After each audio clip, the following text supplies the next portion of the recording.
మంత్రి నారా లోకేష్ కృషితో Andhra Pradesh board of intermediate ఎడ్యుకేషన్కు అరుదైన గుర్తింపు లభించింది.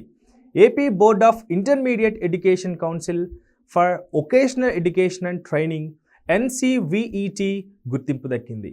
ఓ స్టేట్ బోర్డుకు గుర్తింపు దక్కడం దేశంలోనే తొలిసారి.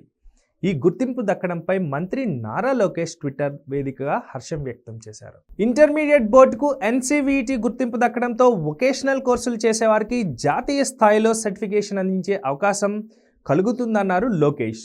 ఫస్ట్ ఫేజ్లో సెరికల్చర్ టెక్నీషియన్ అర్హతకు అనుమతి లభించిందన్నారు. ఇది యువత భవిష్యత్కు ఉద్యోగ అవకాశాలకు మేలు చేస్తుందన్నారు లోకేష్.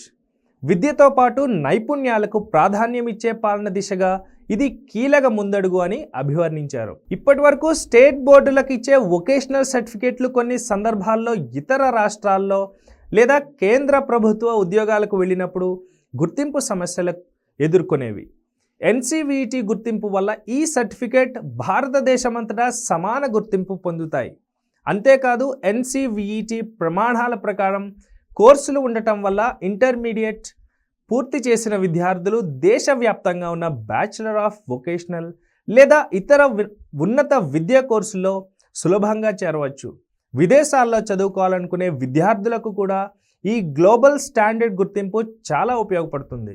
కేంద్ర ప్రభుత్వ సంస్థలు, రైల్వే, డిఫెన్స్, PSUలు వొకేషనల్ అభ్యర్థులకు కోరినప్పుడు NCVET గుర్తింపు ఉన్న సర్టిఫికేట్లకు ప్రాధాన్యత ఉంటుంది. ఈ కోర్సులు జాతీయ ప్రమాణాల ప్రకారం రూపొందుతాయి కాబట్టి ప్రైవేట్ కంపెనీలు, మల్టీనేషనల్ కంపెనీలు అభ్యర్థుల నైపుణ్యాలను నమ్ముతాయి. ఇక విద్యార్థుల డేటా మరియు సర్టిఫికేట్లు స్కిల్ ఇండియా పోర్టల్లో అనుసంధానించబడతాయి.